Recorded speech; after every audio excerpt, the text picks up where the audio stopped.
Halo Sobat Muda, apa kabar? Salam sehat untuk Anda semuanya. Apa yang akan kita lakukan sekarang? Saat ini kita mau bincang bareng mengenai gimana sih caranya kita saat ini sebagai kaum muda melalui masa-masa pandemi COVID-19. Di masa pandemi COVID seperti sekarang ini, tentu tiap orang punya pengalaman yang berbeda-beda, betul tidak? Namun, satu hal ingin saya sampaikan bahwa jangan berpikir pesimis, jangan berpikir bahwa wah hopeless nih kita, tidak ada harapan. Jangan lupa bahwa segala peristiwa itu seperti mata uang, ada dua sisi. Ada sisi baik dan ada sisi buruk. Kalau misalnya kita melihat sisi buruk, maka cobalah untuk melihat sisi baiknya. Pasti ada. Nah, sekarang kita akan lihat kira-kira sekarang kaum muda kita nih seperti apa sih yang dialami, apa sih yang kita rasakan ketika pandemi COVID seperti sekarang? Sekarang ini kita menghadapi atau sedang menjalani suatu masa yang khusus yang mungkin bukan mungkin ya, pastinya ya. Seumur-umur hidup kita belum pernah kita mengalami masa seperti ini, yaitu masa pandemi COVID-19. Dan tentunya menimbulkan berbagai macam pengalaman dan perasaan yang berbeda-beda di kalangan kita semua. Nah, tetapi walaupun pengalamannya berbeda-beda, satu hal yang harus sama. Apa itu? Bahwa sebagai kaum muda, kita harus mampu untuk melewati ini semua. Ada tiga hal yang terutama dialami oleh para kaum muda. Apa itu? Yang pertama, bosan. Yang kedua, cemas. Lalu yang ketiga adalah kesepian. Mari kita bahas satu persatu gejala-gejala ini dan kita akan melihat nanti bagaimana kita bisa melaluinya dengan semua yang kita alami seperti itu. Hal pertama yang paling umum dialami oleh kaum muda adalah bosan. Awalnya sih senang, hore, nggak usah sekolah, asik libur panjang, begitu ya. Tapi lama-lama kok bosan ya, nggak bisa kemana-mana, nggak bisa hangout sama teman-teman, nggak bisa JJS atau jalan-jalan sore, nggak bisa shopping ke sana ke sini, nggak bisa apalagi ya, frekuensi wakuncar juga berkurang banyak, begitu. Rasanya bosan, semua games online sudah dimainkan, semua dunia maya sudah dijelajahi, semua buku sudah dibaca, dan nggak tahu lagi mau ngapain. Bosan rasanya. Nah, kaum muda yang terkasih, mari kita catat dulu ya. Fenomena yang pertama yang biasa dialami adalah bosan. Lalu apa yang menjadi fenomena kedua? Fenomena kedua adalah biasanya cemas. Nah, kenapa harus cemas? Ya gimana nggak cemas? Iya nggak? Kita semua nih sekarang yang biasanya kuliah tatap muka, ketemu Bapak Ibu guru, ketemu dosen, sekarang semua serba online. Rasanya kok makin didengar, makin nggak ngerti. Mau nanya susah. Akhirnya kalau kita kuliah atau kita belajar, yang ada ngantuk. Atau yang nggak ada nggak ngerti karena stres. Terus akhirnya bingung dan mulai cemas. Nanti ujian gimana ya? Jangankan ujian, bikin tugas aja belum tentu bisa. Belum lagi cemas kalau nanti lulus gimana ya. Di mana-mana yang ada juga perusahaan-perusahaan itu menipiskan jumlah karyawannya. Nah, gimana kita mau melamar kerja ke perusahaan-perusahaan itu sementara mereka mengeluarkan pegawai-pegawainya?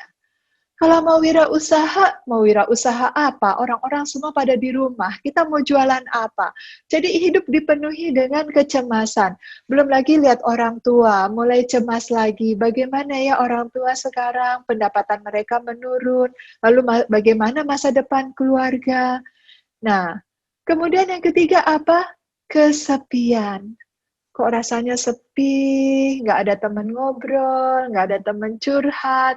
Ya bisa sih ngobrol, bisa sih curhat, tetapi harus lewat gadget, harus lewat media yang lain, nggak bisa langsung ketemu face to face, begitu.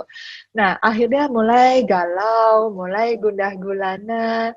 Nah, dalam hal ini saya mau mengatakan, hai kamu semua anak muda yang lulus SMA jalur COVID, hai kamu semua mahasiswa angkatan COVID, hai kamu semua kaum muda generasi COVID, jangan baca COVID itu sebagai sesuatu yang negatif, tapi baca COVID secara positif. Gimana caranya baca COVID secara positif? Bacalah COVID sebagai singkatan dari contoh pemuda ideal. Nah, saya mau berbagi di sini gimana caranya untuk bisa menjadi contoh pemuda ideal di masa pandemi COVID-19 ini. Caranya adalah mengatasi rasa bosan, cemas, dan kesepian. Mari kita lalui dengan menjadi imam, nabi, dan raja. Dan ini sebetulnya adalah panggilan universal bagi kita semua, termasuk kaum muda, siapapun kamu, dan dimanapun kamu. Untuk dapat melalui masa pandemi COVID ini, mengatasi rasa bosan, rasa cemas, dan rasa kesepian, maka kita harus menjadi imam, nabi, dan raja. Ini adalah 3 hal yang menjadi panggilan kita sebagai umat Kristiani. Bagaimana caranya mengatasi rasa bosan? Maka jadilah seorang nabi. Mengapa demikian? Tahukah Anda, sadarkah kamu, hai kaum muda, bahwa rasa bosan itu terjadi ketika kita terlalu memikirkan diri sendiri? Aduh, saya ngapain lagi ya? Aduh, saya sudah buat ini, aduh, saya sudah buat itu, sudah bosan rasanya. Gimana caranya sekarang supaya saya senang ya? Gimana caranya supaya sekarang saya betah ya? Pokoknya saya terus.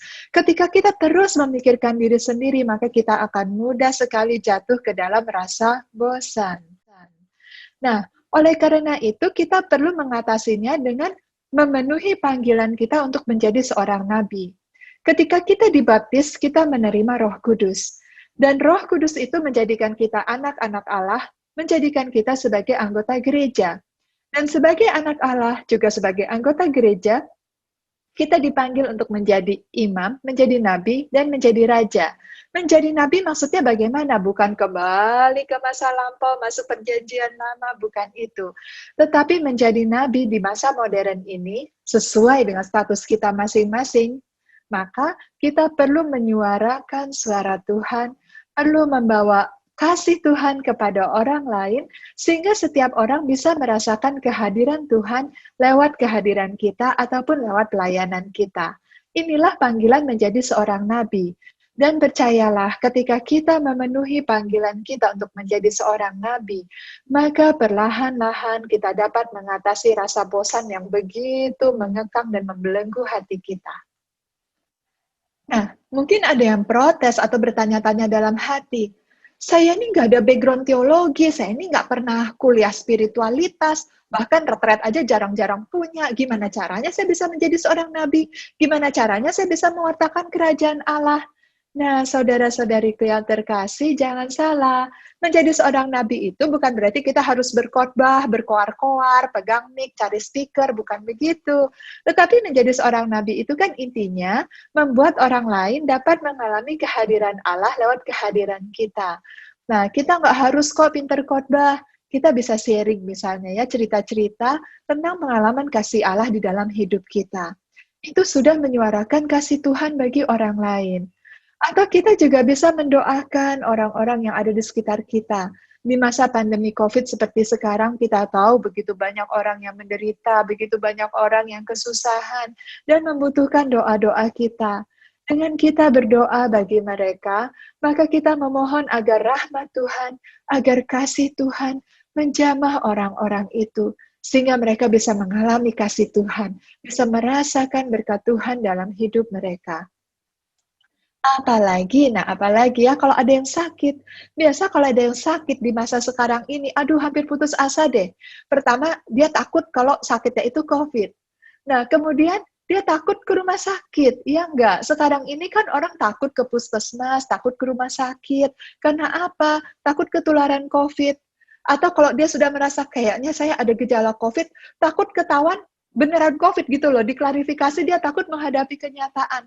Jadi kebanyakan sekarang orang-orang yang sakit itu diam di rumah dan menderita di rumah. Nah, kalau misalnya kita bisa mendoakan mereka, maka mereka mengalami kesembuhan Tuhan. Saat itulah mereka sungguh-sungguh mengalami Tuhan mencintai mereka, dan Tuhan hadir bagi mereka. Dan masih banyak cara sebetulnya agar kita bisa memenuhi panggilan kita untuk menjadi seorang nabi. Menyuarakan kebenaran. Seringkali kita temukan di dalam kehidupan ini ada hal-hal yang bertentangan dengan hati nurani. Apalagi di masa pandemi COVID ini, ada banyak orang yang nekat tidak lagi memperhitungkan kejujuran, keadilan, yang penting dapat uang, begitu ya, yang penting dapat bertahan hidup, sehingga akhirnya melalaikan segala norma-norma dan nilai-nilai yang baik.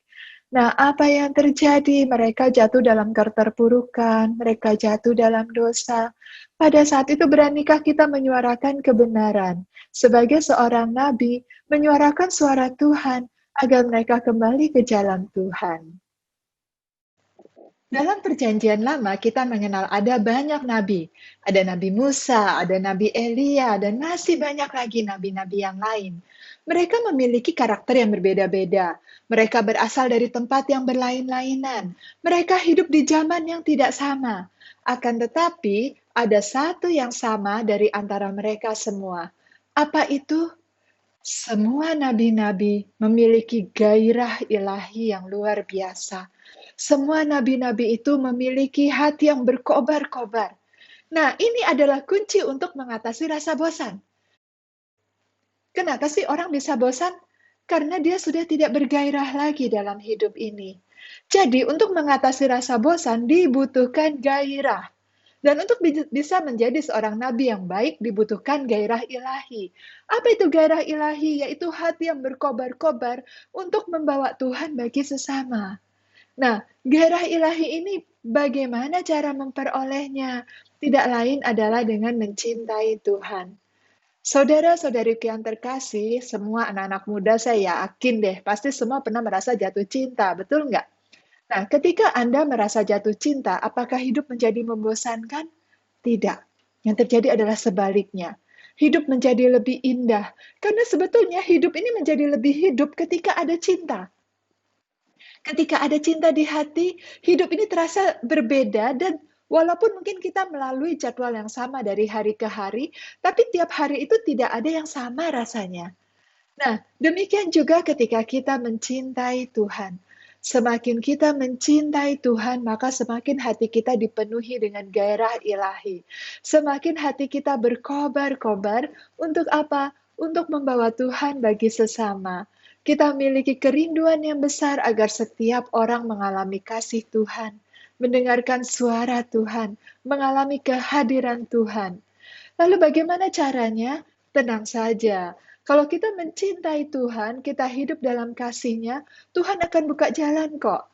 Tahu-tahu kita dihadapkan pada orang-orang yang membutuhkan kasih Tuhan, dan Tuhan akan membimbing kita untuk berkata-kata, atau bertingkah laku, atau melakukan sesuatu, sehingga akhirnya kita bisa menjadi saluran kasih Tuhan bagi sesama. Yang penting adalah dari kitanya mencintai Tuhan lebih dahulu.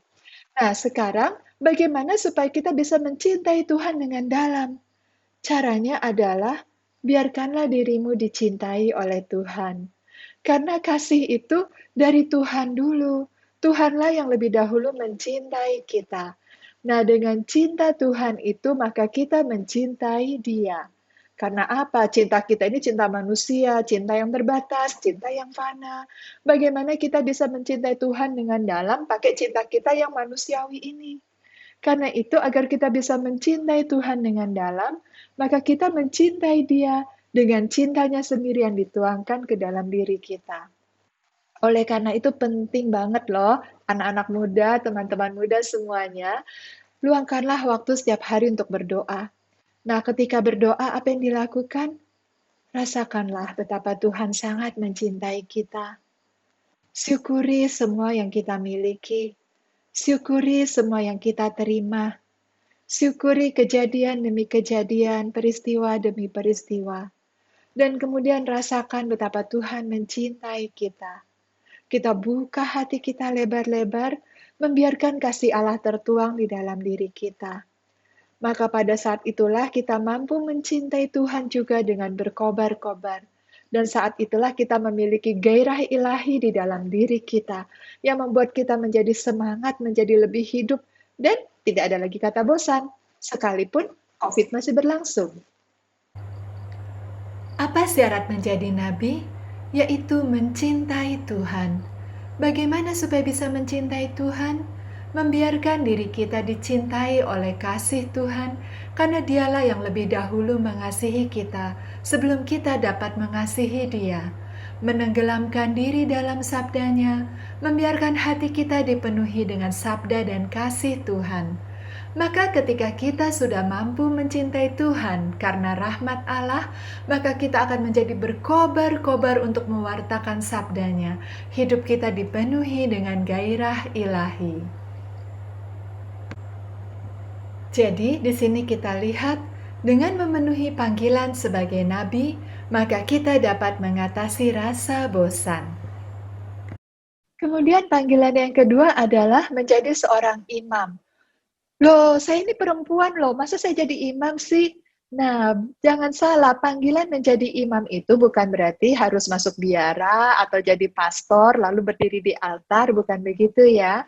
Panggilan untuk menjadi imam ini maksudnya adalah panggilan untuk mempersembahkan, sebagaimana seorang imam mempersembahkan roti dan anggur di altar, maka kita dipanggil untuk mempersembahkan hidup kita bagi Allah. Dan semoga persembahan kita ini dapat menjadi berkat bagi banyak orang. Sebagaimana persembahan Ekaristi di altar itu menjadi berkat bagi umatnya. Nah, memenuhi panggilan kita untuk menjadi imam ini sebetulnya adalah cara untuk mengatasi kecemasan-kecemasan kita. Apa sih yang membuat kita cemas? Yang membuat kita cemas kan antara lain adalah masa depan kita. Bagaimana nih kita kalau sudah lulus di masa pandemi COVID kayak begini, kita mau kerja di mana nanti? Lamar kerja kayaknya susah. Mau wirausaha apa? Mau bikin rumah makan nggak bisa buka terus. Kalau mau online saingannya banyak gitu kan. Nah, saudara-saudariku yang terkasih, kaum muda yang berbahagia, tenang, jangan cemas. Nah, gimana sih caranya mengatasi rasa cemas itu? Tidak lain adalah memenuhi panggilan kita sebagai seorang imam. Seorang imam itu adalah pribadi atau figur yang senantiasa mempersembahkan sesuatu di atas altar demi orang banyak. Nah, ketika kita memenuhi panggilan kita menjadi imam, maka kita tidak akan ada kata menganggur.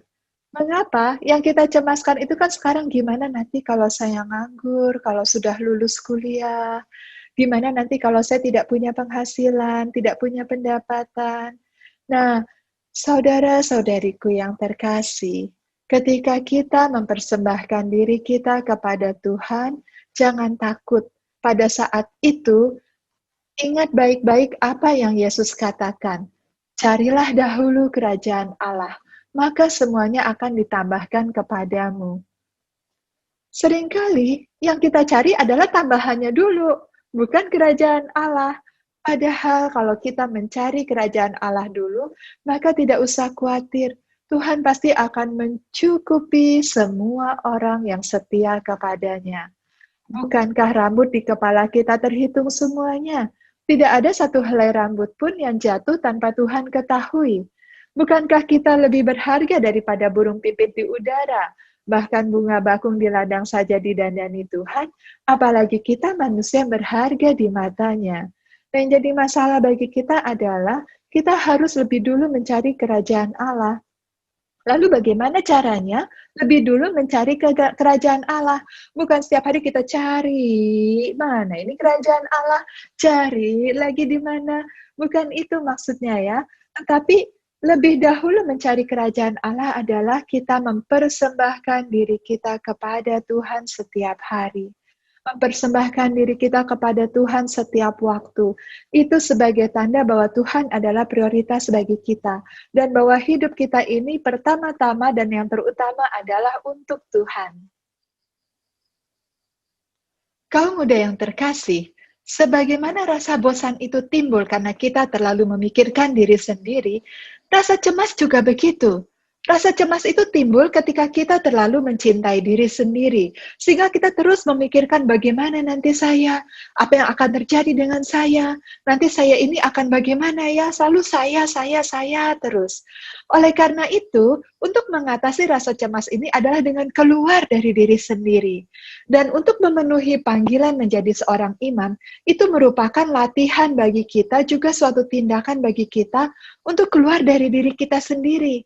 Mengapa? Karena pada saat itu kita mempersembahkan diri kita kepada Tuhan agar dapat menjadi berkat bagi orang lain. Yesus Kristus adalah imam yang sejati, dan puncak persembahan dirinya terjadi ketika ia bergantung di atas kayu salib. Pada saat itu, Yesus bergantung di atas kayu salib, sehingga pada saat itu terjadilah suatu persembahan yang murni dan luar biasa. Salib menjadi altarnya, sedangkan roti dan anggur tidak lain adalah tubuh dan darah Kristus sendiri yang dipersembahkan kepada Allah Bapa untuk menjadi kurban penebusan bagi kita umat manusia. Nah, kaum muda yang terkasih, apa yang mau kita pelajari dari sini? Ketika kita dipanggil untuk menjadi imam, untuk memenuhi panggilan kita sebagai seorang imam, maka kita diajak untuk mempersembahkan salib-salib kecil dalam kehidupan kita, agar dapat menjadi berkat bagi banyak orang. Tahukah Anda bahwa ketika kita mempersembahkan salib-salib kecil kita dengan penuh cinta kasih, maka pada saat itu akan ada orang lain yang diberkati berkat persembahan diri kita. Bukankah ini sesuatu yang indah? Dan bukankah ini membuat hidup kita menjadi lebih berarti? Nah, saya mau memberikan contoh misalnya seperti ini. Kita bangun pagi-pagi misalnya pukul 5. Nah, setelah bangun pukul 5, kemudian kita bersih-bersih rumah, misalnya begitu ya. Kemudian kita masak untuk sarapan, dan kemudian kita pergi WFH sekarang ya. Kita pergi ke kebun deh, kita pergi ke kebun, kita mencangkul, kita tanam ini, tanam itu, begitu. Nah, kemudian balik ke rumah, lalu kita belajar, sampai malam hari lelah, kemudian kita tidur.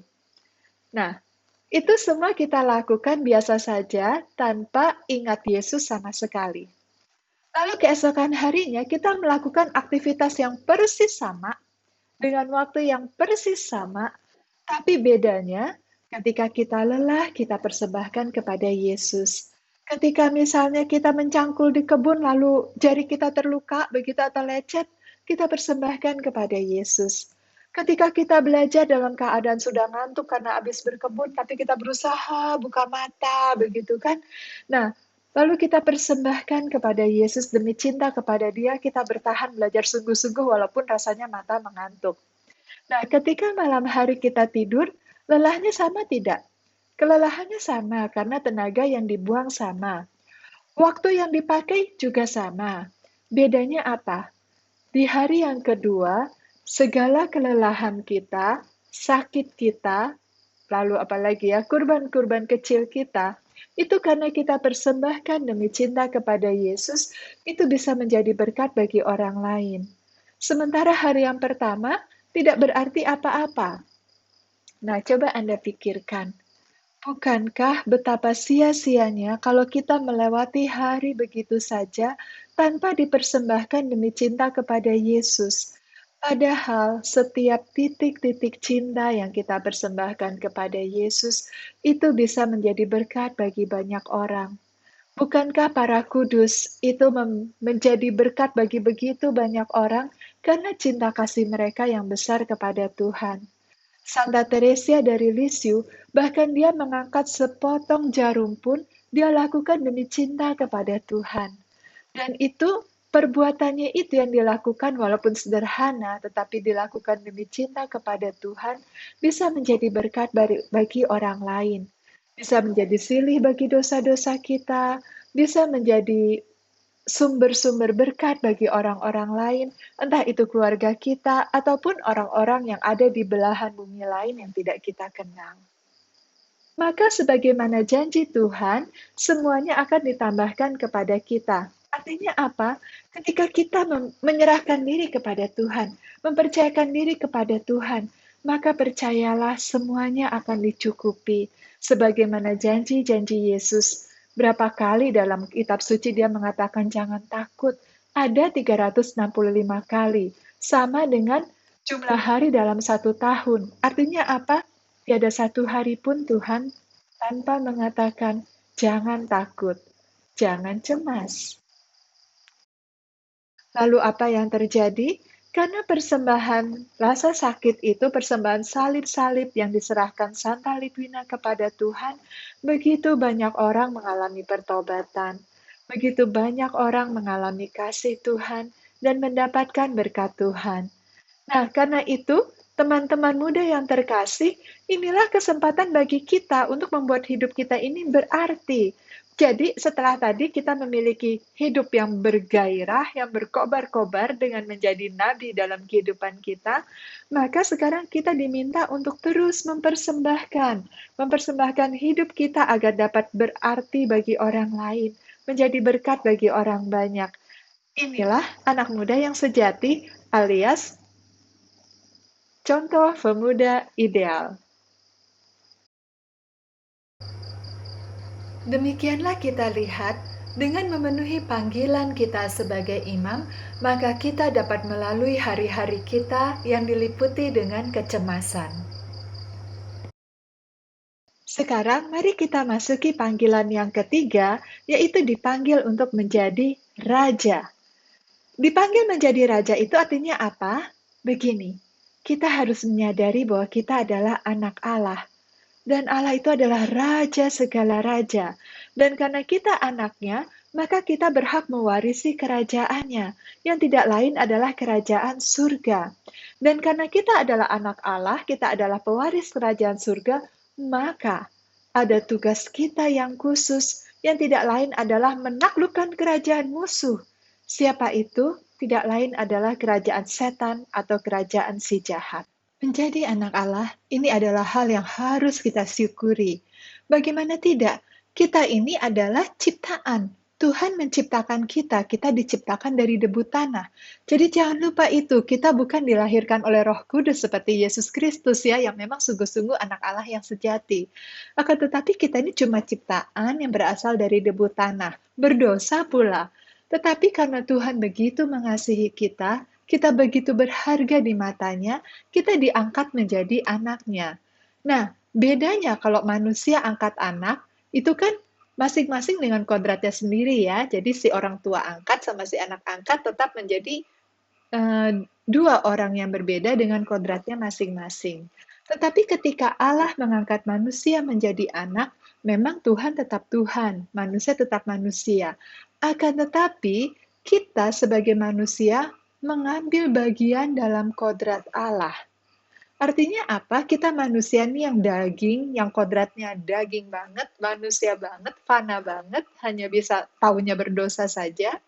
Karena kita mengambil bagian dalam kodrat Allah, hidup kita ini menjadi dipenuhi rahmat. Hidup kita ini menjadi ilahi. Rahmat itulah yang memampukan kita untuk mencintai Tuhan.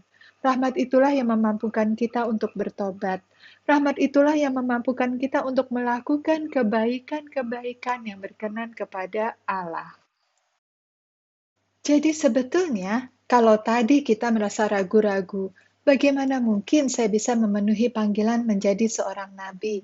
Mana bisa saya memenuhi panggilan sebagai seorang imam? Apa yang tidak mungkin? Apa yang mustahil? Bukankah kita anak Allah? Dan karena kita anak Allah, maka hidup kita dipenuhi dengan rahmat kekudusan, rahmat keselamatan, yang memampukan kita untuk menjawab panggilan kita menjadi seorang nabi, imam, dan raja. Sebagai anak-anak Allah, kita mewarisi kerajaan surga. Dan tugas kitalah untuk membuat supaya kerajaan surga itu kokoh bertahta di dunia ini. Artinya apa? Jangan biarkan ada kerajaan lain selain kerajaan surga yang memenuhi atau bertahta menguasai dunia ini. Dan kerajaan apakah itu yang mencoba untuk merusak atau mengganggu kerajaan surga di dunia? Tidak lain adalah kerajaan setan atau kerajaan si jahat. Maka tugas kita sebagai anak-anak Allah adalah berperang. Berperang untuk menghancurkan kerajaan setan itu. Nah, bagaimana caranya? Saya yakin banyak di antara kamu anak-anak muda yang suka main game. Nah, main game itu biasanya ngapain sih? Perang, ya kan? Baik satu lawan satu atau banyak lawan banyak atau satu lawan banyak. Ya pokoknya perang. Nah, yuk kita main game yang lebih berbobot sedikit. Dalam hal ini apa? Kita perang beneran, yaitu melawan kerajaan setan. Nah, kerajaan setan itu seringkali berusaha untuk menguasai diri kita. Dalam hal inilah kita berusaha untuk mengalahkan dia. Contoh, misalnya gini, kita harusnya bangun pagi nih, karena kita sudah punya komitmen, tiap pagi kita mau duduk diam berdoa, datang kepada Tuhan untuk mengucap syukur dan memulai hari itu. Suatu hari mau bangun pagi rasanya malas banget.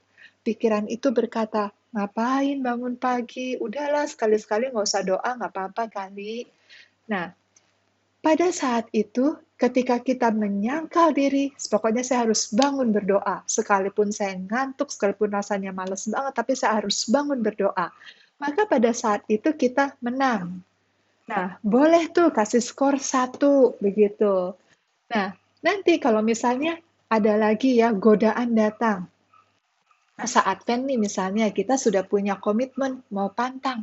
Setiap hari Jumat mau pantang daging misalnya selama masa Advent. Sama dengan masa Prapaskah misalnya begitu ya. Nah, tapi kemudian ketika pada hari Jumat ada daging yang enak dan menggiurkan. Lalu, wah pertentangan batin nih di sini. Makan enggak, makan enggak. Akhirnya kita makan, berarti kita kalahkan. Nah, satu sama dong berarti, tulis. Yang tadi menang skor 1, kemudian kalah skor -1, begitu. Di sore hari atau di malam hari, silakan dihitung berapa skor kita. Nah, kenapa saya mau mengajak kalian main game seperti ini? Ini bukan game main-mainan, tapi begini. Di zaman COVID seperti ini, setan itu betul-betul datang menyerang kita. Dan kita hanya bisa mengalahkan musuh kita kalau kita mengenali siapa musuh kita. Kalau kita mengenali bagaimana strateginya. Nah, dengan mencatat skor itu, walaupun kayak main-mainan, main game ya, tetapi ini adalah cara bagi kita untuk menaklukkan si jahat. Dan saya yakin kalian kaum muda punya kekuatan dan punya gairah yang besar untuk mengalahkan si jahat itu. Apalagi kalau kita sekarang ini belajar untuk bisa menjadi pemimpin. Untuk dapat menjadi pemimpin, yang paling penting adalah bisa memimpin diri sendiri dulu. Bagaimana kita bisa memimpin orang lain kalau kita gagal memimpin diri kita sendiri? Nah, untuk dapat memimpin diri kita sendiri, maka kita harus latihan dengan penyangkalan-penyangkalan diri. Latihan penyangkalan diri itu bagaimana caranya kalahkan kuasa si jahat yang mencoba untuk menguasai dirimu. Nah, berjuang, bekerja keras, bertempur mengalahkan si jahat. Ini juga merupakan suatu usaha dan tindakan kita untuk keluar dari diri kita sendiri. Kita tidak akan pernah menang dalam pertempuran ini selama kita terlalu cinta kepada diri kita sendiri. Kalau kita diserang oleh rasa malas dan kita begitu sayang sama diri kita sendiri, udahlah tidur aja, kan kasihan saya selama ini kurang tidur. Ya sudah, bagaimana kita bisa menang melawan si jahat? Nah, jadi teman-teman kaum muda yang terkasih, coba lihat ini. Untuk bisa memenuhi panggilan menjadi nabi, imam, dan raja, ternyata ada syarat mutlak yang perlu kita lakukan, yaitu jangan mencintai diri secara berlebihan. Dan sebetulnya, akar dari segala dosa yang dikatakan adalah uang, kemudian kehancuran manusia, stres, sedih, itu semua adalah karena cinta diri yang berlebihan. Bagaimana orang bisa stres? Karena dia cinta diri berlebihan, sehingga ketika apa yang dia inginkan tidak didapatkan, atau ketika dia merasa dirinya ini disinggung oleh orang, dirinya ini disakiti oleh orang, maka dia akan stres. Demikian juga saudara-saudari, teman-teman yang terkasih, cinta diri yang berlebihan ini membuat kita terus berputar-putar pada diri kita sendiri, sehingga kita sulit untuk bisa keluar dan menjadikan hidup kita serta diri kita ini berguna bagi orang lain. Nah, sekarang mari kita lihat apa hubungannya antara memenuhi panggilan kita sebagai raja dengan mengatasi rasa kesepian. Teman-teman yang terkasih, kenapa sih kita merasa kesepian? Karena kita merasa sendiri, karena kita merasa tidak ada orang yang peduli sama kita, karena kita merasa tidak ada orang yang ingat sama kita. Nah, semua perasaan-perasaan itu lagi-lagi lahir karena kita terlalu cinta kepada diri kita sendiri. Kalau misalnya kita keluar dari diri kita sendiri, tidak ada waktu untuk terus-menerus berputar-putar dengan diri kita sendiri, maka kita tidak akan merasa kesepian lagi. Dan kesepian itu akan segera lenyap ketika kita sibuk berperang. Bagaimana mungkin kita kesepian kalau kita sungguh-sungguh menyadari musuh itu mengintai kita, seperti singa yang mengaum-ngaum siap untuk menerkam kita saat kita lengah. Dan ketika kita mengerti, menyadari bahwa kita ada dalam medan pertempuran, maka kita juga sadar bahwa yang diincar, yang diserang itu bukan hanya kita, tetapi kakak kita, adik kita, orang tua kita, teman-teman kita, orang-orang yang ada di sekitar kita, semua diincar oleh si jahat. Karena itu, kita juga perlu melindungi orang-orang yang ada di sekitar kita dari serangan-serangan si jahat. Jadi, misalnya, ketika kita melihat adik kita mulai digoda oleh si setan untuk tidak ikut misa, misalnya begitu. Ngapain lah misa online sama aja nggak komuni, lebih baik nggak usah, lebih baik belajar, misalnya begitu. Padahal kan bagaimanapun sekalipun itu misa online, itu adalah undangan Tuhan loh untuk kita datang bertemu dengan dia dalam doa, dalam misa online itu. Nah, kita ingatkan adik kita yang sudah mulai malas-malasan misalnya, ini adalah perang, perang untuk mengalahkan si jahat. Pada saat-saat begitu, maka kita tidak akan lagi merasa kesepian. Selama masa WFH ini, work from home atau study from home, nah, kita bersama seluruh anggota keluarga sehari-hari bersama-sama ada di rumah. Sebelumnya, mungkin seringkali si jahat itu menggoda kita untuk selalu egois, untuk selalu sok penting, selalu sok sibuk, sehingga tidak ada waktu untuk adik kita yang seringkali menatap kita, mengagumi kita, dan berharap-harap kita mau mengajari dia atau mengajak dia bermain. Kemudian mungkin seringkali selama ini sebelumnya kita kalau melihat kakak kita merasa iri hati, merasa dibeda-bedakan, merasa dibanding-bandingkan. Nah, bukankah pada saat ini ketika kita bersama-sama di rumah, ketika ada godaan datang, kita melihat, kita kalahkan itu, kita sangkal itu. Ketika tadinya kita merasa sok penting, gak ada waktu buat si kecil, buat adik kita, maka kita memberikan perhatian lebih kepada dia. Ketika tadinya kita merasa merasa tidak enak hati dengan kakak kita, dengan abang kita, karena merasa dibeda-bedakan, karena kita iri dengan mereka, atau kita merasa dijajah misalnya, maka kita mencoba menjalin relasi yang lebih baik, membuang segala prasangka-prasangka dan pikiran-pikiran yang buruk.